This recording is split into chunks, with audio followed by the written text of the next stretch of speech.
പലപ്പോഴും പലരും ചോദിക്കുന്ന ചോദ്യം, എന്തുകൊണ്ടാണ് ആ കർത്താവ് ഇങ്ങനെ മരിച്ചത്? കാരണം തനിക്ക് ദിവ്യത്വം ഉണ്ടായിരുന്നെങ്കിൽ അങ്ങനെ മരിക്കുമായിരുന്നോ എന്ന് പലരുടെ ചോദ്യം.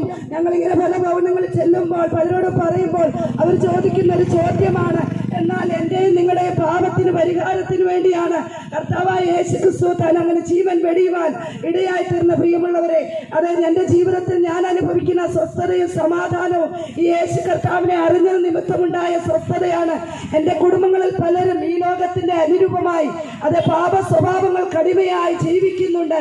എന്നാൽ നിത്യതയുടെ ആ സന്തോഷം അറിഞ്ഞ് ഞങ്ങൾ വളരെയധികം സന്തോഷിക്കുന്നു. ഞങ്ങളുടെ ലോകത്തിൽ പലരും എത്ര പണമുണ്ടെങ്കിലും എത്ര അത് സ്വത്ത് ഭൂമിയിലുണ്ടെങ്കിലും ഈ സമാധാനം ലഭിക്കാത്ത അനേകർ ഈ ലോകത്തോടുകൂടെ മൺമറിഞ്ഞു പോകുമ്പോൾ ഒരു നിത്യത, ഒരു സ്വർഗരാജ്യം ഉണ്ട് എന്നുള്ളത് വാസ്തവമായി ഞങ്ങൾ മനസ്സിലാക്കിയ ആ സത്യം ഞങ്ങൾ അറിഞ്ഞപ്പോൾ തന്നെ ഞങ്ങൾ അത് ഗ്രഹിക്കുവാൻ ഇടയായി.